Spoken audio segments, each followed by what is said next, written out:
Mary had a little lamb. The fault. We believe that all men are created equal. To the magnificent mosaic that is America. From radio beacon to radio beacon. I have a dream today. Change has come to America. Believe me. Knock, knock. Who's there? It's a figment of your imagination. Randi Rhodes Show. Turn up your mind. What we have alleged in this case is that the president solicited a personal political benefit in exchange for an official act, solicited dirt on a political opponent in exchange for the release of $391 million in military aid, solicited dirt in exchange for a White House meeting. And if this Senate were to say that's acceptable, then precisely as was outlined in that question could take place all across America in the context of the next election and any election. Grants allocated to cities or towns or municipalities across the country. But the president could say, you're not going to get that money, Mr. Mayor, Yep. Mrs. County Executive, Mrs. Town Supervisor, unless you endorse me for re-election. President could say that to any governor of our 50 states. That's unacceptable. That cannot be allowed to happen in our democratic republic. Chuck Rosenberg, it seemed so ludicrous when Hakeem Jeffries made that example of what potentially could happen. And yet, as of yesterday, it has. What's the recourse? What's your take moving forward? Well, first of all, it's not that hard to predict that the president will be illogical and petulant, Mika. And by the way, I don't know if you can put his tweet back up, but there is a rank inconsistency within it. First, he says that national security is much more important than politics. And in the very next sentence, there's the rank politics, right? In the very next sentence, after talking about the primacy of national security, there comes the threat. If he doesn't get what he wants, a cessation to the lawsuits that have been filed against him and his organizations by New York State, then he's going to exact revenge. That's what happened today. I told you Donald Trump was extorting New York. That, it didn't seem like a big damn deal to people who don't travel or travel internationally, but the first sign of Donald Trump extorting New York in exchange, okay, quid pro quo, this for that, in exchange for dropping the lawsuits and, any of the investigations against Donald Trump, Rudy Giuliani. They're both under criminal investigation. You know that. Rudy Giuliani, the president's lawyer, is under criminal investigation in New York. Donald Trump is under criminal investigation in New York. Donald Trump has already been convicted of fraud in his Trump Foundation charity and has been barred from ever holding any position of trust or honor in a charity. So have his kids, because Letitia James, the Attorney General of New York, found that his charity, the Trump Foundation, was fraudulent, right? And so now Trump is fully extorting the city of New York, the state of New York. Governor Andrew Cuomo is set to meet the president today in the White House. And Donald Trump tweeted at him last night that he must understand, the governor of New York must understand that national security far exceeds politics. And that was, fine, until he said in the next sentence that New York must stop all of its lawsuits and harassment against him and start cleaning itself up and lowering taxes. His invocation of lawsuits and harassments is a reference to the state. Not the governor doesn't bring these lawsuits, by the way. The U.S. Attorney and the Attorney General of New York, Letitia James, does. And so he's not even cogent of how lawsuits originate in the state of New York. But that said, he is threatening New York with God knows everything if they don't drop the lawsuits against him, the lawsuits against Rudy Giuliani. I mean, this is some sick thing. And this goes right back to what Hakeem Jeffries said on the floor of the House when he was arguing why the president had to be held accountable for extortion of Ukraine. Because if he felt that he got away with it, the way he felt that he got away with Russia's meddling and benefiting from Russia's meddling and encouraging Russia's meddling and, disseminating the stolen, hacked materials that the Russian military intelligence outfits had gotten by hacking the DNC, then he would be emboldened to start holding back, and I don't know why it escaped them, disaster relief for, let's say commonwealths or localities, or if the governor or if the city manager or if the mayor or if the town didn't endorse him, he would hold them hostage. And that's exactly what he's doing in New York, okay? So this is why it's so important that you remember the arguments that were made. Now, Schiff made the same argument. Now, are we really ready to accept the position that this president or the next can withhold hundreds of millions of dollars in military aid to an ally at war unless they get help in their reelection? Would we say that you could, as president, withhold disaster relief from a governor unless that governor got his attorney general to investigate the president's political rival? That, to me, is the most dangerous argument of all. It's a danger to have a president who engage in this conduct. It's a danger to have a trial with no witnesses and set that precedent. But the biggest danger of all, I think, would be to accept the idea that a president can abuse his office in this way and the Congress is powerless to do anything about it. That is certainly not what the founders intended. No, it is not what the founders intended at all. Donald Trump was exactly what the founders were afraid of. Somebody who would, be purchasable, would be for sale. Somebody who would be, willing to do illegal things at the behest of, foreign intervention or big money or any of those things. And that is exactly what's happening here. Before a meeting with New York Governor Andrew Cuomo yesterday, President Trump put out a tweet that appeared to link his administration's decision to freeze New York's access to the Trusted Traveler program with a demand that the state drop a myriad of lawsuits against him and his administration. He's just doing it in plain sight. Why not, right? He wrote this: I'm seeing Governor Cuomo today at the White House, and he must understand that national security far exceeds politics. So, New York must stop all of its unnecessary lawsuits and harassment, start cleaning itself up, and lowering taxes. Yeah. New York's Attorney General Letitia James has issued a subpoena for Trump's financial records and has filed a number of lawsuits against the Trump administration and the Trump Organization. She responded to the president's tweet, writing, "When you stop violating the rights and liberties of all New Yorkers, we will stand down. Until then, we have a duty and responsibility to defend the Constitution and the rule of law." By the way, I filed the lawsuits, not the governor. He's an idiot, is what it is. And he is spiteful and vengeful and evil and bad. He's just a bad person, and I can't say that often enough. But that is exactly why he needed to be held accountable for what he did. And now that they've excused what he did by saying things like, I think he's learned his lesson. The lesson he learned is he can do whatever he wants, obviously. And now he's extorting various, states.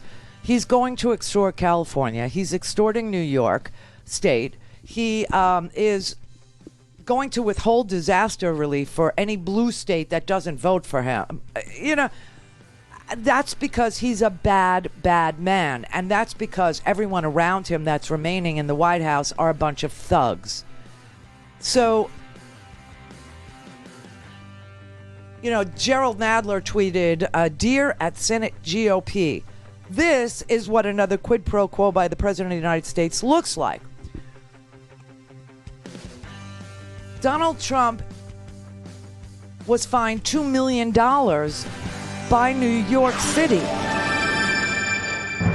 all things Randi at RandiRhodes.com. Go for launch. Speaking truth to power, the Randi Rhodes Show. But this is also a window into how the president's feeling right now, post-impeachment. Completely emboldened, unchecked. We saw what's happened in the few days after that verdict.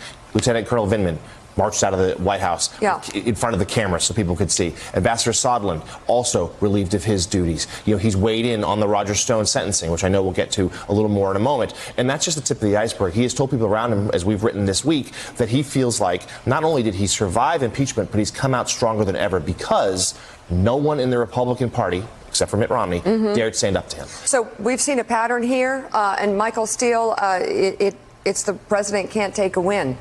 He can't take a win when he's gotten his way, when he's gotten through something. He can't take a win. Right. He actually doubles down and gets worse. Yep.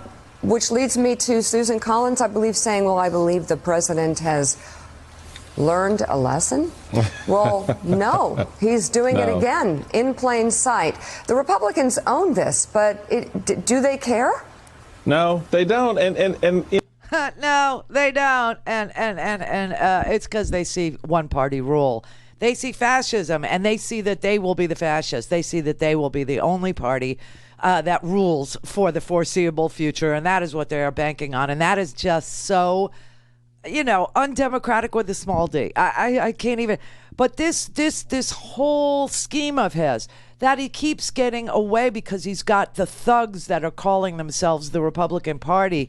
They're like they're like the soldiers, they're the good fellows. They're the ones that never rat, they never say anything, they never hold anybody accountable.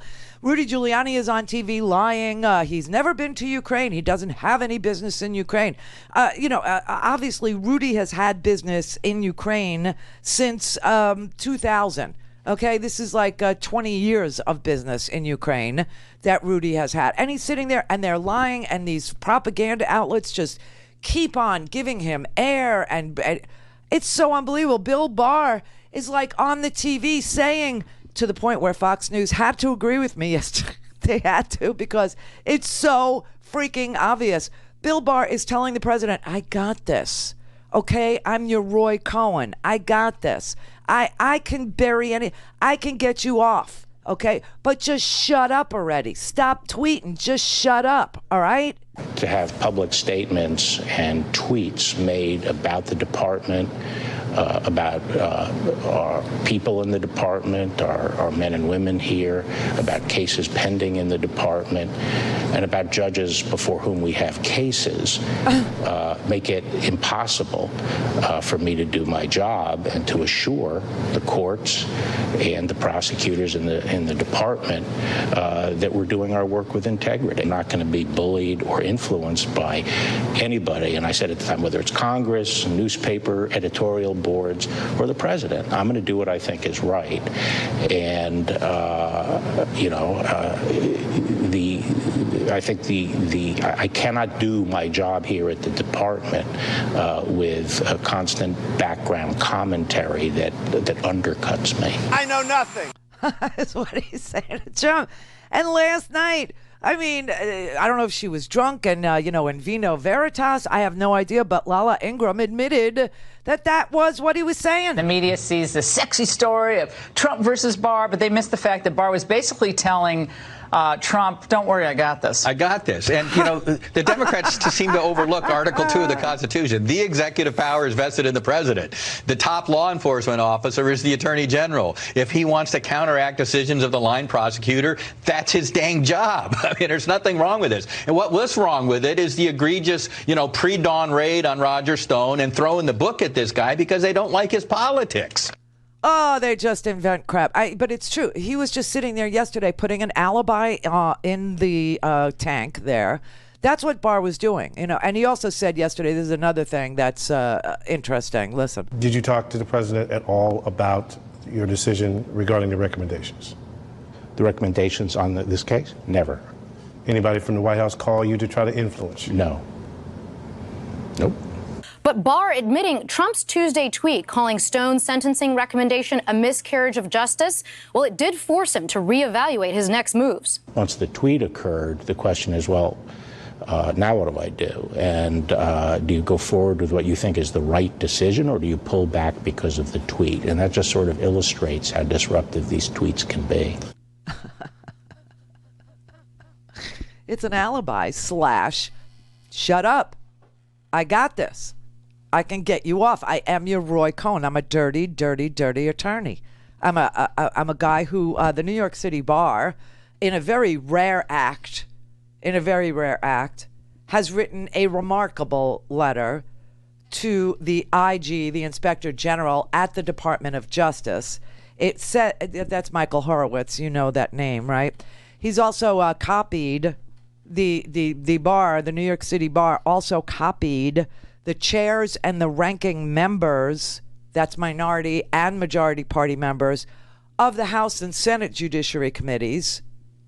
And the letter says, quote, "We write to express our deep concerns about the impartial administration of justice in connection with the prosecution of Roger Stone in federal court in Washington, D.C., and to call for immediate investigations by Congress and by the Department of Justice Office of the Inspector General.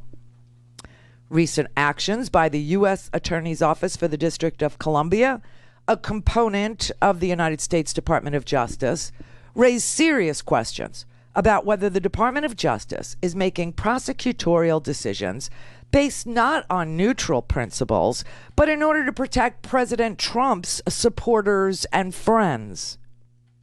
In our criminal justice system, a single standard must apply to all who are accused or convicted of violating the law. Unequal treatment based on political influence is to be deplored in all cases, but especially dangerous if it emanates from the presidency. This letter should show you that what Bill Barr is doing is in no way normal. The Department of Justice is not in the habit of making a position in court or standing on a position in court or reviewing sentencing guidelines and putting forward a sentencing recommendation based on sentencing guidelines for the crime you are accused and convicted of committing by a jury of your peers, only to turn around in private and without explanation take a different position the very next day after the president tweets and sits there and says on the TV that what happened to Roger Stone was just, it was unbelievable, it was a disgrace. Roger Stone betrayed his country. Roger Stone lied to Congress. Roger Stone lied to investigators repeatedly. Roger Stone tampered with witnesses, which is a very, very dangerous and bad thing, because witnesses should never be threatened, or else you would never, ever get an eyewitness or a witness to a crime coming forward if they did not believe that they were going to be free from violence on the other side. That's the New York City Bar. They said this appears from all external circumstances to be an instance of Attorney General William Barr acting in concert to protect Stone from punishment. To speak to Randi, call 561-270-3844. 561-270-3844. All right, here is the Deputy Attorney General under George W. Bush, Donald Ayer. And what I'm focused on really is the whole pattern of conduct that he's engaged in since he came in. And it's a whole pattern of things that involves intervening out of the usual course in order to protect Donald Trump. And the first example that we all remember was when he went before, he wrote the letter and went before the cameras to say that the Mueller report didn't have any evidence of obstruction or didn't show a persuasive case of obstruction. And that was his publicity of it. But then what came out in the ensuing days, and when people saw the report, indeed, it contained powerful evidence. We heard his comments effectively trying to overrule the decision of the Inspector General Horowitz, who looked into the FBI investigation, and he found that it was properly predicated and there was no bias. And immediately Bill Barr and then his appointed prosecutor, Mr. Durham, come out and say, we disagree with that. We have the whole pattern of his conduct commenting on the FBI spying back before the investigation had been consummated. Well, let me play, since you mentioned that, let me play some of the spying and the other comments he's made against the backdrop of him knowing better, his own statement, you don't do this. Take a look. I think spying did occur. Yes, I think spying did occur. It is the left that is engaged in the systematic shredding of norms and undermining the rule of law. The evidence developed by the special counsel is not sufficient to establish that the president committed an obstruction of justice offense. When you look at all that, and he should know better given his experience, what do you make of what Mr. Barr is doing, and do you think he is still fit for this office? I don't think he's fit for the office, because I think what he's done is to undertake a campaign essentially to undermine the Department of Justice as it was reformed and as we've all lived with it for the last 45 years, reformed following Watergate. At that time, Edward Levy, the Attorney General, essentially kind of gave instructions and thought through the process by which the Justice Department, given the power that it has, needs to bend over backwards to establish public trust. So basically, here we are with a justice system that could take away your liberty, a justice system that could literally put you in jail, a justice system that could, indict you, could try you, could lock you up, doing political favors for the President of the United States. That is why the New York City Bar has criticized Attorney General Barr for this pattern of political behavior in the Department of Justice, which is supposed to be blind to your station, blind to your connections, blind to your economic situation, right? And we all know that that's just bullcrap. We all know that. We all know that the poorest of us get railroaded all the time. But here you have the Department of Justice putting its thumb on the scale for the President of the United States, who doesn't even need any help. The poorest of us need the help to have real trials and to not enter into plea deals because, you'll sit on Rikers Island awaiting trial, not convicted of anything because you can't even afford bail, right? Cash bail. So this is what they wrote. They wrote that the Attorney General failed to recuse himself from the Department of Justice's review of the whistleblower complaint in which the Attorney General was himself mentioned during the Trump-Zelensky phone call of July 25th, 2019. We also have called for a congressional investigation of several public pronouncements by the Attorney General that we believe were inconsistent with the independence required of his office. The present case, meaning intervening in Roger Stone's sentencing, the present case raises more direct, more serious questions concerning the role of presidential influence in prosecuting individual criminal cases. All prior presidents, at least since Watergate, made it a practice to decline to comment on ongoing cases being handled by the Department of Justice. This practice protected the criminal justice system from improper presidential influence. Now, not only do you have the president commenting on live cases, but you have the president putting his thumb on the scale in favor of somebody who's been convicted by a jury of his peers, with a live sentencing to happen next week. They said, if departure from the practice is tolerated, it will undermine the rule of law on which our nation was founded and on which we rely as a foundation of our democracy.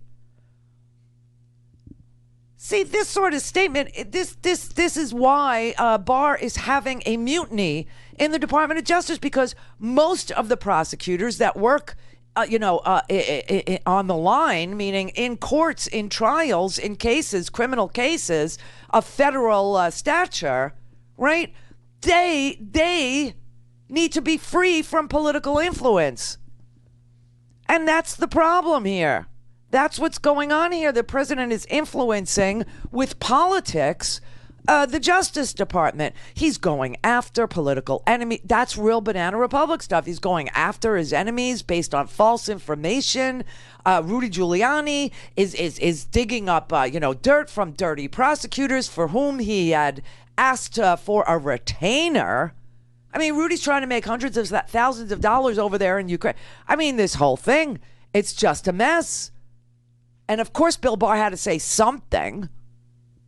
He had to tell Donald Trump, shut up already. Shut up. I do think Bill Barr felt like he had to say something. I do think it is remarkable that Bill Barr also said this was my decision. I don't think we understand yet, in terms of the Stone case, exactly what happened and how it was that it went from 7 to 9 and what Barr knew to this recommendation for sentencing being changed. And that'll play out in the coming days. But he was facing enormous pressure within the Justice Department. He was facing threats, of people either leaving or losing confidence in him. He had to say it, but there's just no way that the president's going to hear those comments from anything that any of us know of him over the last several years. I really can't see him hearing Bill Barr criticizing how he uses Twitter, which he considers so important to how he communicates, and his form of independence in this job. And I can't see him hearing that and saying, yes, I get it, that's cool. I just don't. You know, the question is, Maggie, what does he do? What does the president do about it? Barr is his last friend, his ally. He's had another attorney general he fired. So what does he do facing this kind of criticism from his ally? Remember, Gloria, he fired Sessions after almost 2 full years of simmering about Jeff Sessions. So we might get 8 months up to a re-election vote of the president simmering about Barr. We might get Barr leaving on his own. We might get nothing. I think that the president recognizes that it would be really traumatic for his administration to lose the attorney general right now, 8.5 months before Election Day. There's a mutiny in the Department of Justice because these are not political people. You know, Lady Justice, she's supposed to be blind and stuff. This is so sick and twisted. I mean, this is real Banana Republic stuff. This is real Russian telephone justice, where at the end of a seemingly normal trial, the judge calls the Kremlin and says, guilty or not guilty. That's what's happening here.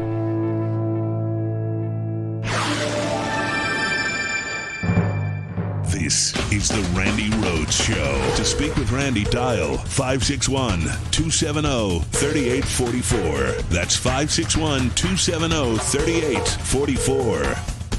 What the Attorney General is really saying is, I know what President Trump wants. I'm going to do exactly what Trump wants. I just wish he wouldn't tweet about it because it is so embarrassing. And the Attorney General was facing a full-scale revolt within the Department of Justice as a result of the political interference, the overt personal influence by Donald Trump in favor of one of his friends and political cronies, Roger Stone. The Attorney General acknowledged in that interview extraordinarily that he personally had a role in overruling his line prosecutors, and he offered no explanation, no justification whatsoever for this kind of interference in the prosecution. What could the Attorney General have said that would have satisfied you? What the Attorney General could have said to satisfy me is that he was resigning. I called for his resignation. I think that he is part of a pattern of political interference in the Department of Justice that is absolutely intolerable. Yeah, Senator Richard Blumenthal of Connecticut speaking there, and this is really intolerable. It is. This is beyond the pale. That the president's friends, his cronies, his allies, that they should get a pass even when they've been convicted by a jury of their peers, and that the president's enemies ought to be handed over to the military, or like Vindman, and they could do whatever they want to him. And that we need to investigate James Comey. We need to investigate Andy McCabe, who, by the way, Barr had to make an announcement today that Andy McCabe did nothing criminal and would not, I repeat, be charged. And this is breaking news right now. The Justice Department has closed its investigation. It will not pursue a further case against former acting FBI Director Andrew McCabe. meaning no charges will be brought against McCabe. And breaking news right now, there is a statement coming from the counsel for Andrew McCabe. I'll read it in part. Quote, "We learned this morning through a phone call from the Washington, D.C. U.S. Attorney's Office that was followed by a letter that the Justice Department's criminal investigation of Andrew McCabe has now been closed. This means no charges will be brought against him based on facts underlying the Office of the Inspector General's April 2018 report. At long last, justice has been done in this matter." Again, that is the counsel, in part the statement that they just released for Andrew McCabe. She sounds so sad.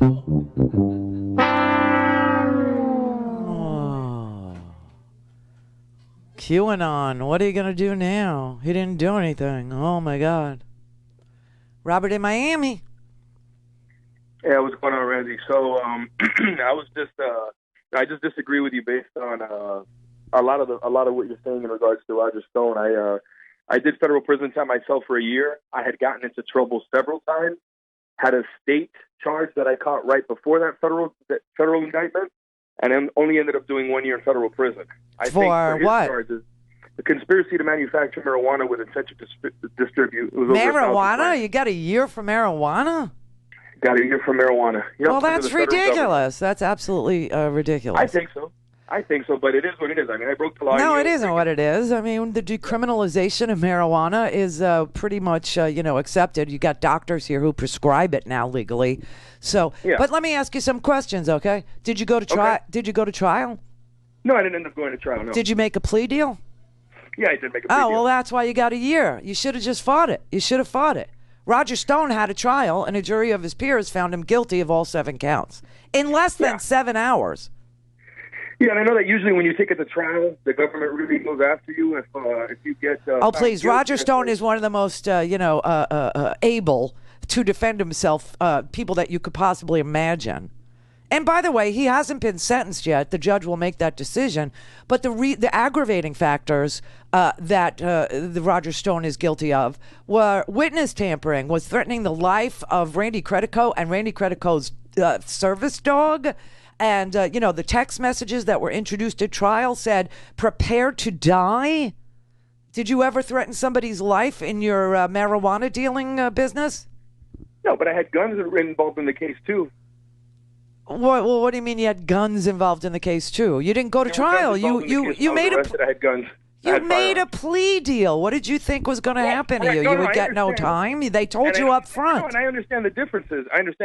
But at the end of the day, like you said, right, the judge makes that decision. I don't think what Trump says has anything to do with what the outcome is going to be. Just like today, McCabe. The problem is that the Department of Justice is interfering in the prosecutor's memo based on sentencing guidelines for the 7 crimes that Roger Stone committed. And the Attorney General is not supposed to interfere with the prosecutors in the case, the D.C. prosecutors, and yet he has. I mean, and he has, and we could say that for a lot of different situations. No, tell me one. I remember when there was obviously angst and grief and shaking of the fist. Because Loretta Lynch and Bill Clinton were on the tarmac together, and this somehow, wrecked the prosecution of Hillary Clinton. So you're not allowed to speak to the Attorney General about any ongoing criminal investigation. And yet here you've got a public pronouncement from the Attorney General that obviously he knows what Trump wants, and he's going to do it and insert himself into an ongoing sentencing memorandum that the judge... also, the judge's life was threatened by Roger Stone while Roger Stone was out on bail. He tweeted a picture of Judge Amy Jackson Berman in the crosshairs of a gun. So I don't know why you think one is okay and the other one is heinous. Even with all that, I think you get a couple of years for threatening to kill somebody. If it was just a threat to kill, you don't. It's witness tampering. That's a different. It's a different charge. Okay, it's an aggravating charge with the 7 felonies that he did commit. Roger Stone was convicted of being a fence for a foreign government's stolen, hacked materials that were provably stolen by the Russian intelligence, the GRU, the Russian Military Intelligence Agency. That's what he's convicted of. It's kind of akin to treason. I mean, and that ended up in, and all that. He was convicted by a jury of his peers. 7 hours it took to bring him in guilty. And I understand that. And then at the end of the day, all that led up to nothing with Trump. At the end of the day, all of that led up to nothing. What do you mean it led up to nothing? Did you read the Mueller report where he said that the Russians wanted Donald Trump to win and expected that they could help, and that Donald Trump welcomed the systemic and systematic hacking of his Democratic rivals, and then he does it again with Ukraine, and now he's doing it again to get one of his friends off? I think that's a little bit exaggerated, though. And Read it. I think it's a little bit exaggerated. No, it isn't. It's what the words say. It's the words that Mueller wrote down. Yeah, and at the end of the day, the Mueller report also said that no American citizen or member of the Trump campaign colluded with Russia to interfere in the U.S. election. No, that's not what it said. It said he didn't cooperate with the hacking. And who was hacking? It was like 9 people. It was the GRU. 13 Russian military intelligence officers were named in the indictment. Yeah, Roger Stone. At the end of the day, the whole thing with Roger Stone, I actually met Peter Madoff, Bernie Madoff's brother, the attorney, when I was away. He ended up getting 10 years. I think for Roger Stone's first defense and the kind of crimes that they were, I just don't think he should have gotten 9 years. He hasn't gotten anything yet. Correct, but the issue is the Loretta Lynch story. The issue is that the Attorney General of the United States should never interfere or even have the appearance of interfering in a criminal case, ever. And that has happened here. And that I agree with that. Okay, I agree with so that, we'll see what Amy Jackson Berman gives him next week on the 20th. Correct, but nobody on the left criticized. Nobody else on the left criticized the Attorney General at that time. I did. I don't remember listening at that time, but I know that most of the mainstream media did not. Well, they did not. I'm not corporate media. Okay, I'm an independent voice, an independent media. I don't take any corporate money. I don't take marching orders from anybody. And I thought it was bizarre. I thought it was wrong, and I thought it screwed up. Loretta Lynch's credibility, just the appearance of it, let alone we did not know what they talked about on that airplane. And that was bad. It was unseemly. It was improper. They talked about golf and the grandkids. Though, yeah, right? That's what they said. And I wasn't buying any of it. So, if you want to take it up with somebody in corporate media, by all means do. But, never lump me in with what others say. I tell this to people who call me up and tell me about other progressive talk show hosts. Because I say, I can't listen to other progressive shows. I'm very busy preparing this one. Yeah. And so take it up with whoever said it. Don't ask me to trash anybody, but also don't ask me to comport myself, with somebody else. No, it was a pleasure, Randy. We'll talk again, too. We'll talk again in the future about some other topics. I'm going to keep listening to you. Okay, thanks, Robert. No, you're welcome, Randy. Okay. Yeah, never take a plea deal, especially on marijuana. What are you kidding me? You're kidding me. Marijuana? And you live in a stand your ground state, so you're allowed to have a gun. I don't, But I sort of got the feeling he pled. This was not a plea. Roger Stone was brought in guilty on all 7 counts in under 7 hours.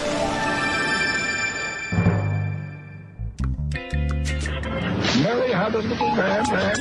The fault. We believe that all men are created equal. To the magnificent mosaic that is America. From radio beacon to radio beacon. I have a dream today. Change has come to America. Believe me. Knock, knock. Who's there? It's a figment of your imagination. Randi Rhodes Show. Turn up your mind. Mr. President, on Rudy Giuliani, why do you think it's appropriate for your personal attorney to get involved in government business? Well, you'd have to ask Rudy. I will tell you this, that Rudy's looking to also find out where the phony witch hunt started, how it started. You had a Russian witch hunt that turned out to be 2.5 years of phony nonsense. And Rudy Giuliani's a great lawyer. He was a great mayor. He's highly respected.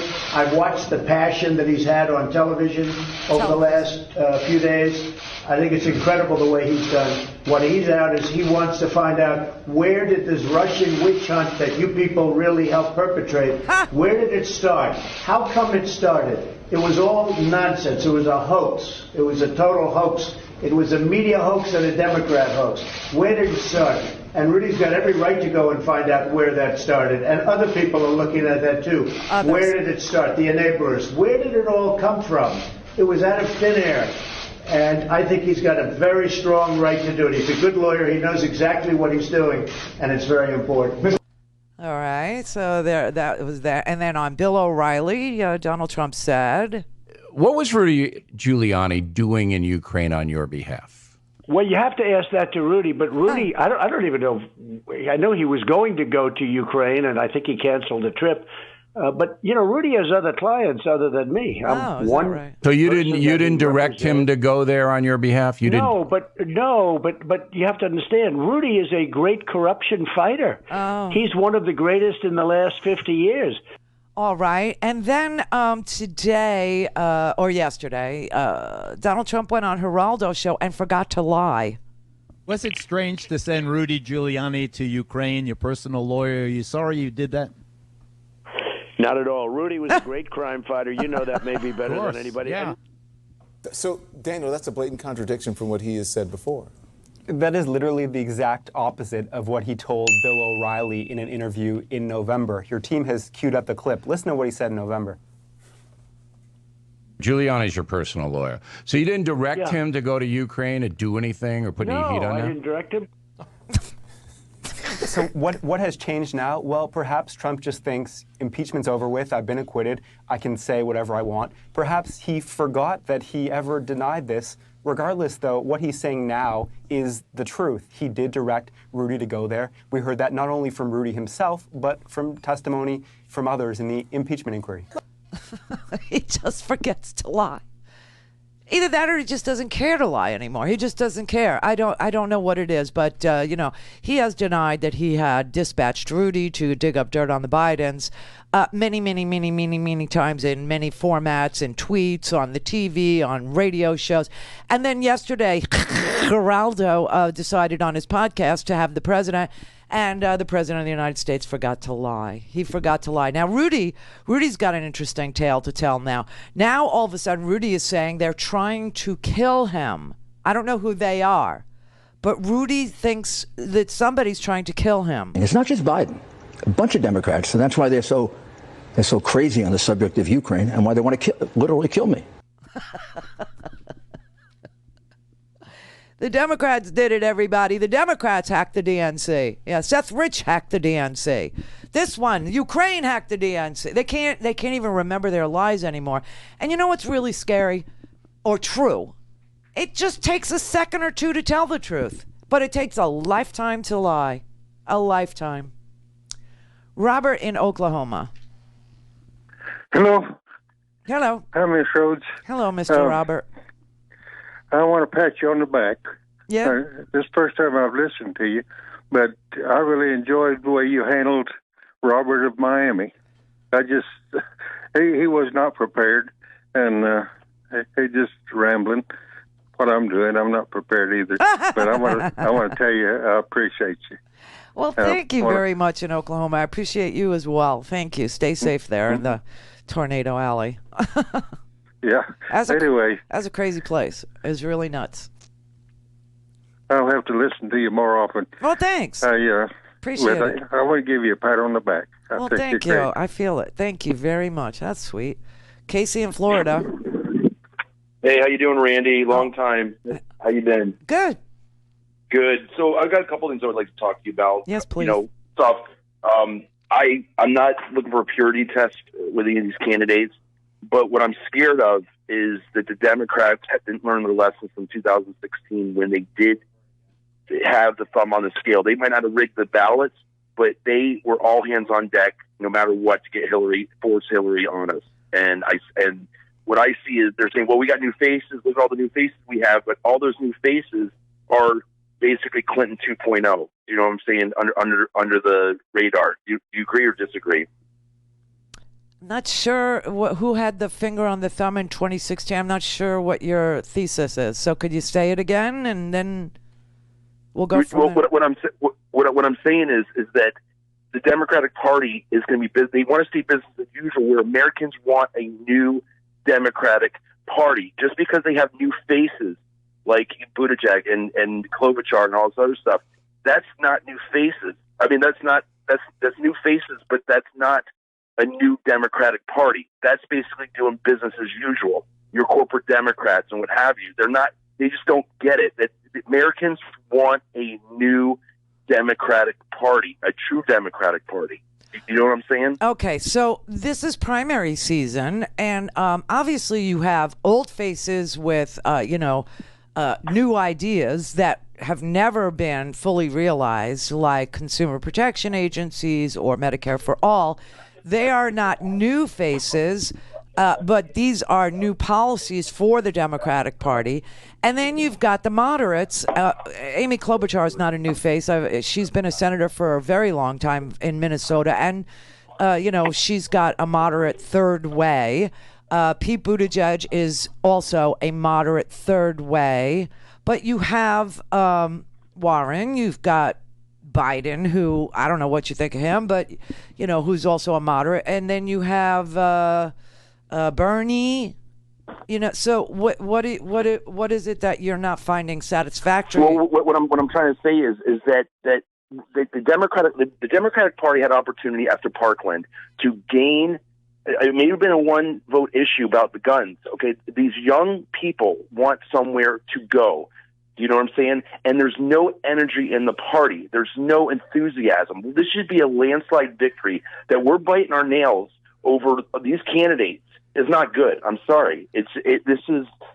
I think you're operating under some misconceptions. Number one, every single one of the Democratic primary candidates beat Donald Trump in every single poll I've seen. Okay, every one of them beats Donald Trump.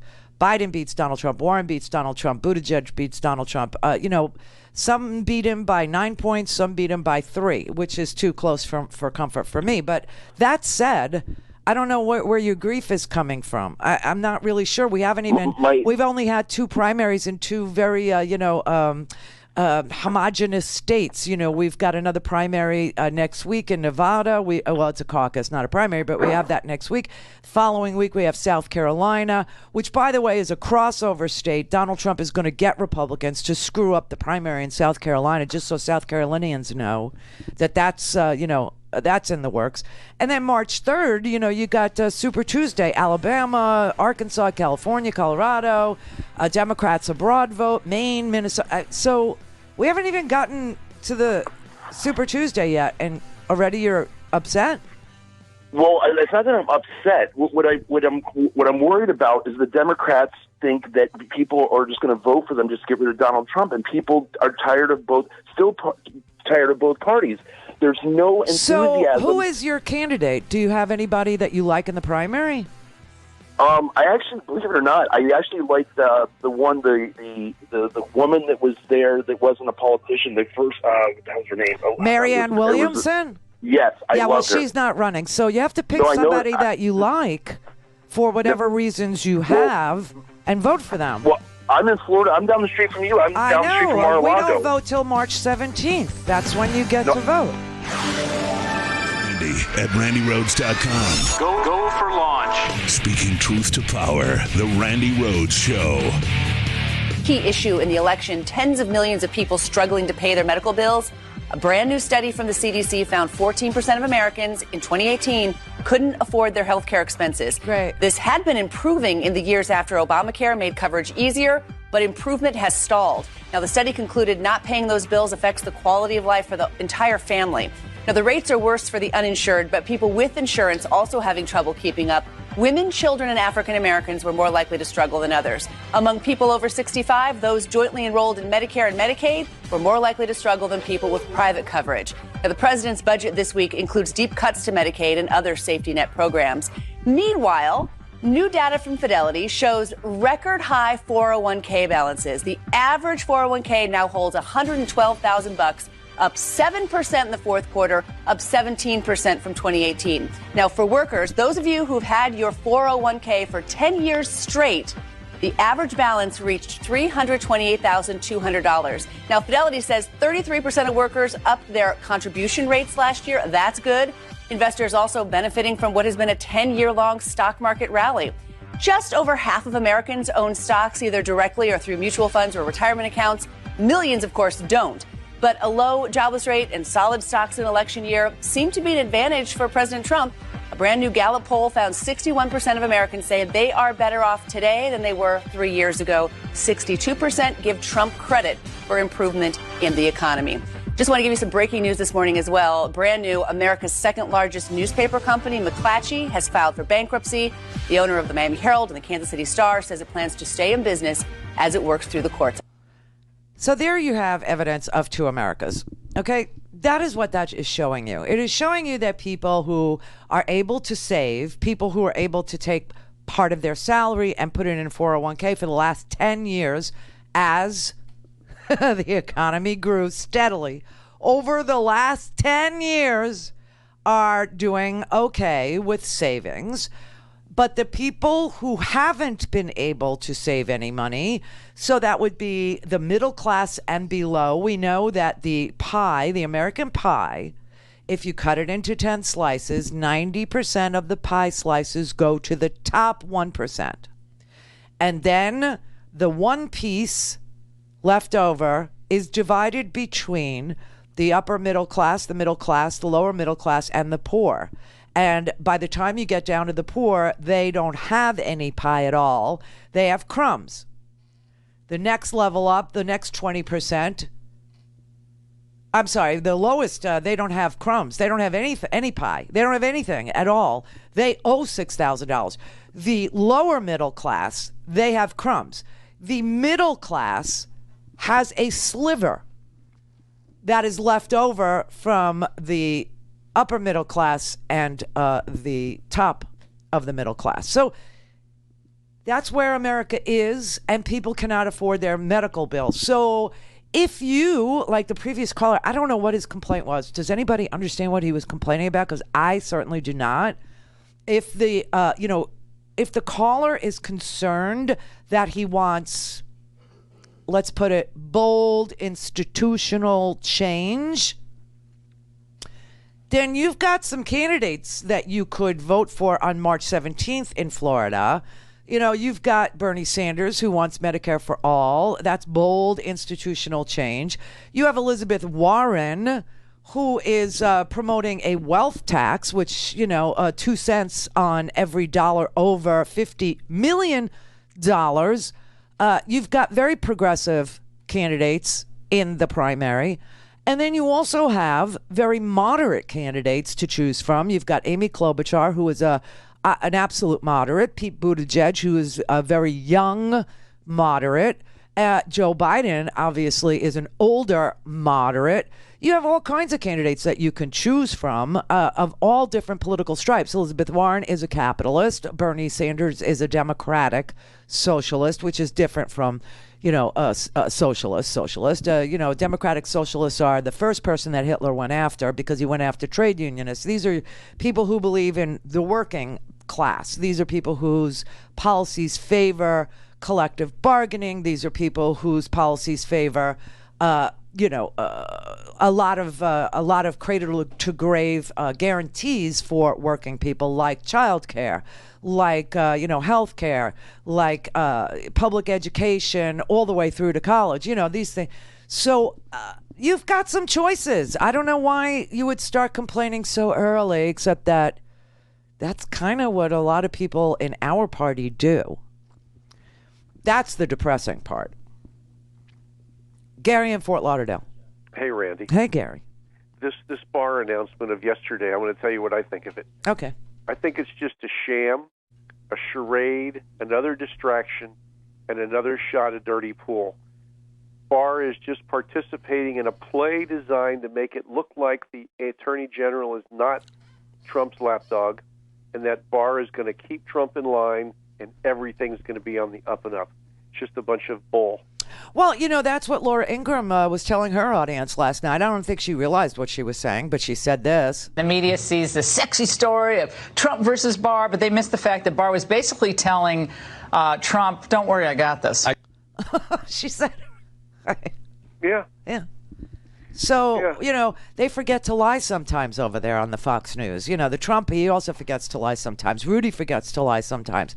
They just can't help it. There are so many lies that they forget which ones they need to tell where. But she admitted it. Barr was signaling to the president, I got this, shut up. Yeah. You're going to mess it up for me. Right. For us, not for me, for us. For us, and I'm going to have to resign. And the truth is, idiot boy, you need me more than I need you. Yeah, that's the truth. Right. All right, Randy, have a good weekend. You too. Happy Valentine's Day to you, and you're lovely. Okay. Thank you. Appreciate it. Mary in North Carolina. Yes, I just got home from a Bernie rally in Durham, North Carolina, and the guy who said there was no enthusiasm, he should have been at that rally. Yeah. We were. He had a room, an auditorium booked, and it was full. And when we got there, we had to go to the overflow room, and there was about 500 people in the overflow room. Wow. And they were screaming and hollering and raising their hands, and it was a lot of enthusiasm. Yeah, I see a lot of enthusiasm for all the candidates. Truly, right now the two front runners in the primary seem to be Bernie and Buttigieg, and that would be a choice between very progressive policies and middle of the road moderation. But people are making their choice. This is not a time to complain. This is a time to make your choice. Yes, it is. I agree. And I'm going to go vote early on Monday. Thank you. Thanks for the report. I appreciate that. All right, thanks. Okay, Bye-bye. Mayor. Bye. Bye-bye. Happy Valentine's Day. Honestly, it's like today does not have to be the St. Valentine's Day massacre.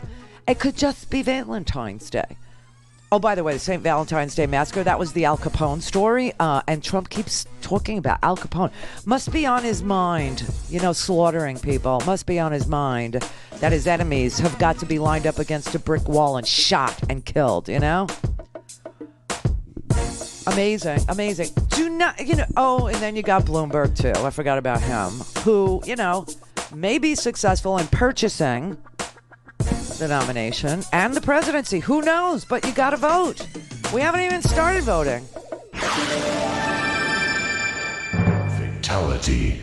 Call in, connect. To speak to Randy, call 561-270-3844. 561-270-3844. Is the president currently in court through his Department of Justice supporting the repeal of the Affordable Care Act as unconstitutional? Yes or no? The Justice Department is involved. Our view is that we want the court to work its will on a law that's long been viewed as unconstitutional. But that doesn't mean that no matter what happens in the court, that this administration won't respond with a clear repeal and replace piece of legislation, as we have had specifics in previous budgets. Right. There's nothing in this budget that proposes a replacement for the Affordable Care Act that the Trump Department of Justice is trying to declare unconstitutional. Is that correct? That's not true. There is a health care allowance that is meant to look forward to a repeal and replace piece of legislation that fully protects individuals with pre-existing conditions. Okay, that's inaccurate, but let's move on. Really? President Trump repeated a campaign promise recently that Mexico would be paying for a wall on the southern border. He says Mexico is, in fact, you will soon find out, paying for the wall. Did he make that statement in January? He has made that statement. I think if you look at what Mexico is doing... But does your budget... I'm sorry, reclaiming my time. Does your budget propose $2 billion in American taxpayer money for the border wall along the U.S.-Mexico border? It continues to propose money for the border wall. Oh, please. These people are just so full. So his testimony was very interesting just there. We're talking about us now, and we're talking about Democrats and who's the best bet for you. And of course, I take no position in the primary. You get to fall in love with whoever you like. You got tons of people. We had an embarrassment of riches. Some people couldn't attract fundraising money. Other people decided that they couldn't get, polling numbers up. They couldn't attract enough supporters. And so as we go through the process, people check out.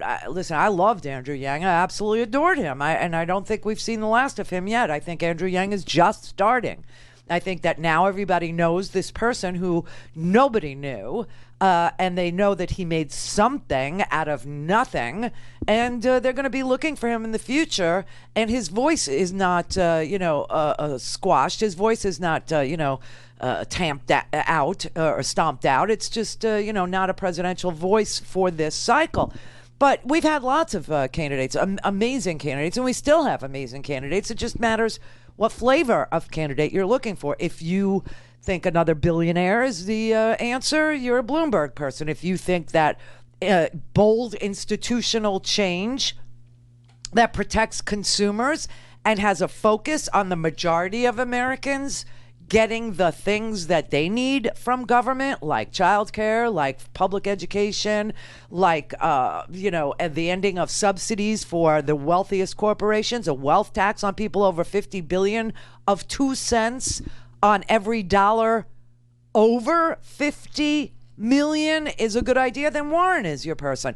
If you like Medicare for all and you think everybody needs to be in the pool to bring health care to all Americans as a right, Bernie is your candidate. If you're a moderate and you think that, Medicare for those who want it is a way to go, or, you have ideas about having a guy who is a veteran who has fought in Afghanistan or speaks 7 languages, is a sophisticated, concert pianist with, just a mayoral stint in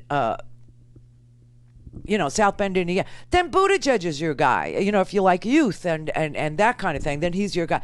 If you like, a guy who has been in the trenches with regard to foreign policy and you like the decisions that were made on behalf of the United States of America in the arena of foreign policy and you want to see more of that, then Biden's your guy. Just whatever you want. But to start complaining now, while the president is in court without a replacement plan for the ACA and only wants it repealed, and the testimony is, well, in our budget, there's a health care allowance. What does that mean? I've never heard of a health care allowance. And you probably never heard of a health care allowance. And sometimes if you've never heard of something, it doesn't really mean that there's no such thing. But if you read a lot like I do, or if you follow healthcare for the last 20 years like I do, trust me, there's no such thing as a healthcare allowance. It just doesn't exist. What does exist in the budget, in the $4.8 trillion budget that Trump proposed, is to decimate the already weak social safety net. I mean, decimate it. This man isn't looking to wage a war on poverty. This man is looking to wage a war on the elderly, the poor, and the sick. He's looking to decimate. He even has said out loud that one of his proposals, one of his preferences, one of his ideas, this would be Donald Trump, is to kill drug-addicted people, the death penalty for drug-addicted people. Really? So you got people that are getting $194 a month in SNAP benefits. That's less than $200 a month for food, and are relying on free meals at churches and nonprofits. And you have to budget for $6 a day for 3 meals a day or 2 meals a day or whatever. And they're being threatened to be thrown off of their EBT card by this man. You have 40 million Americans that would be in that same boat. You got choices. You got choices. Carl in Florida. Hi, Randy. Hey. I just found your show. I enjoy listening to you. Thanks. You are unfettered. I called. I'm a retired behavioral psychologist and a retired Marine officer, and I kind of like dealing with people. And I just thought I'd call and, like Tom Hartman says, rant a little. Okay. I am and actually I'm kind of responding to a previous caller, and you've mentioned a couple of times that you're, don't quite understand why he's so early on so concerned and upset about what's going on. Right. I am also. I'm not speaking for him, but it did make me think about something. The Democrats are obviously, I mean, in 2016, you put Trump in your left hand and you put Hillary in your right hand, and which one do you vote for? I mean, but that didn't happen. So, but to me, there was no choice. But we have a much better set of choices now if the Democratic Party would just foster the idea that the pundits and the media and themselves, the candidates, stop continually harping on the differences between themselves. Point out the difference between them and Trump. They're all better than Trump. Well, you know, that's because, Carl, as you know, we haven't selected our nominee yet, and so there's still competition to... Sure. Well, I know that. And that's all that's going on right now is the competition between a moderate wing of various ages and a more progressive wing of various identities. Yeah, I understand. I share a little bit of the previous caller's concern. That split could cause us real problems. I mean, not if everybody at the end supports whoever the nominee is. That is the capital IF. That's the I agree. Wall. I agree. We come together. Because we're like herding cats. We always have been because we're free thinkers. It's a little more difficult.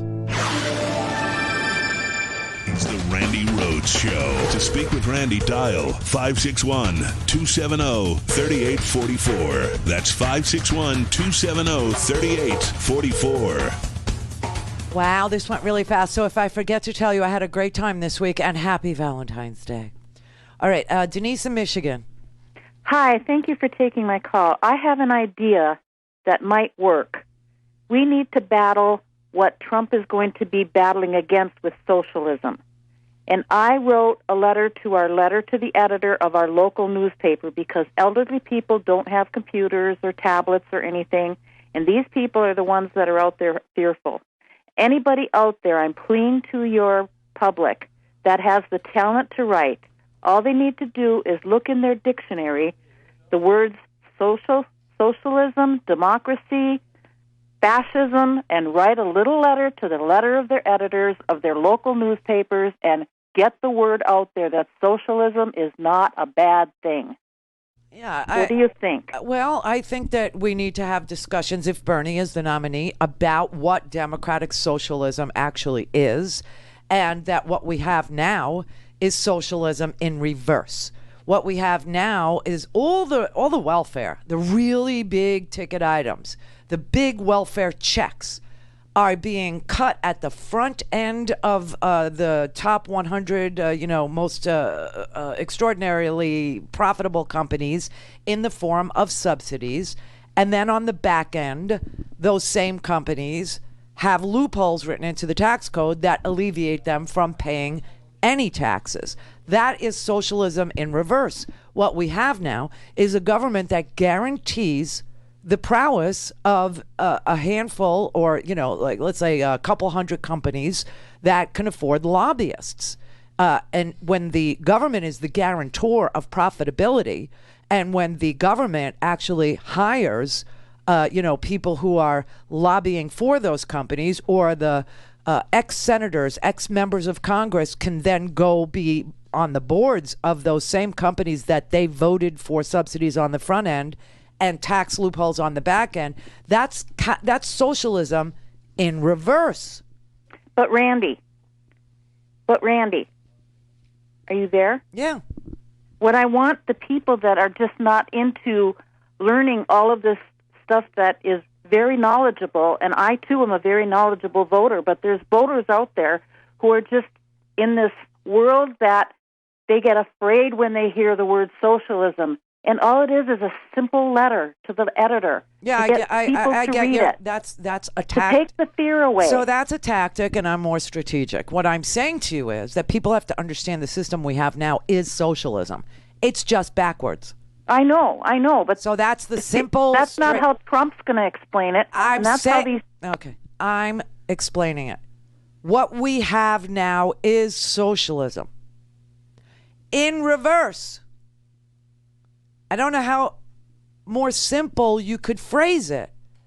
Socialism in reverse means the government of the United States of America is guaranteeing these companies profitability year after year by giving them money, corporate welfare 2 times, They give it to them on the front end, subsidies, and on the back end, tax loopholes. I don't know how else to explain it that would be even more simple than saying that what we have now is not capitalism. What we have now is socialism backwards, in reverse, on its head. In the homework today, okay, and I know she's saying people don't have tablets, they don't have, I feel bad for that, okay, and I can't really help you except to say I'm on your TV. I'm on your TV explaining that what we have now is socialism in reverse. But if you do have the internet, in the homework section today at randirhodes.com, click on homework on the top there. Homework's free. You could have it. Almost everything on the website is, except for the podcasts and a T-shirt. Okay, that I try and make $1 on a hat. I try and make $1.50 on a T-shirt. Okay, but if you click on the homework, you will see welfare. You'll see corporate welfare. You'll see front end, back end, and what it is a list of the top 100 companies that get socialist welfare in subsidies on the front end. And then there's another clickable link that shows you the 91 companies that paid no federal taxes in 2018 and 19. Okay? So that's what we have. We have socialism, but it's backwards. Now, for people who don't know what democratic socialism is, here, I will play you Bernie explaining it to you. Right now, we have a nation which prides itself on a lot of political rights. In other words, under the Constitution, thank God you have freedom of speech. Media can do its thing, even though Trump calls you an enemy of the people. How does that feel to be an enemy? That's another story. All right.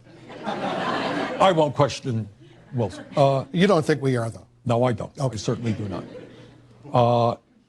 So we have political right, freedom of religion, and all of that is enormously important. But you know what we don't have? We don't have guarantees regarding economic rights. And way back in 1944, in a little known, a little publicized State of the Union speech, Franklin Delano Roosevelt said something, and I'm paraphrasing him, but he said, you know, when we talk about human freedom and rights, we've got to understand that everybody needs a decent paying job, that people need health care, that people need education. And all over the world, these ideas are taking place. You go to countries in Scandinavia, of course, health care is a right. Higher education is free. They have strong preschool programs. They make sure that their elderly folks can retire in dignity. These are not radical ideas. No. So what democratic socialism means to me is having in a civilized society the understanding that we can make sure that all of our people live in security and in dignity. Healthcare is a human right. All people should have healthcare. You can't get ahead in this country, in this world, unless you have a decent education. We have got to, as a right, end the kinds of discrimination, the racism and the sexism and the homophobia that exist. So to me, when I talk about democratic socialism, what I talk about are human rights and economic rights. Exactly. And what we have here is socialism backwards.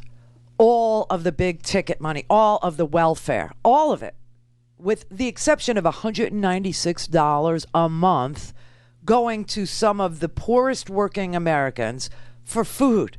Okay? $200 a month. That's what the right wing says has to stop in this country. It's welfare. But the real money, truly billions of dollars that we pay in taxes for the general welfare of the people, is being redistributed to the most profitable corporations in America. That's corporate welfare. It's socialism in reverse. And if we have to keep saying that throughout the entire election, then we will. We will. Russ in Georgia. Hi, Randy. How are you? I'm good. How are you? I a fear that runs through me like a cold knife in the back. We had a little parade up here in North Georgia because they were worried about taking away our guns. Now, if they cut the education budget, nobody blinks an eye. Right. But mention taking away the guns, and I'll tell you, the people came out in the street carrying their AR-15s. I saw it. And it's unbelievable. Can we just say this out loud? Nobody is coming door to door to get your guns. It just isn't going to happen. Think of the logistics. My God, they don't have enough trucks. It isn't ever going to happen, okay? Never, ever. What we're asking for, what 98% of Americans want, including gun owners, is background checks for people who want to own an Uzi. Exactly. And I'm a life member of the NRA, and I'm ashamed to tell you that because of their current stance. Yeah. But I have absolutely no problem with them doing a background check on me. I haven't done anything wrong. Exactly. And I just want, 98% of America is unified on this. We want background checks. We want to close the gun show loophole, which is a loophole that says if you go to a gun show, there's no background check. And you can buy anything out of anybody's trunk. Okay? Exactly. It's just a ridiculous plan. Well, thank you. Thank you very much. So these are all red herrings, okay? These are all BS arguments made to scare you. Donald Trump just said it the other night. I actually pulled the clip where he said, they're going to take away your guns. They're going to take away your health care. They're going to take away everything. Now we're going to give you health care, and we're going to give you gun safety so you can send your kid to school and not have them psychologically damaged by a drill.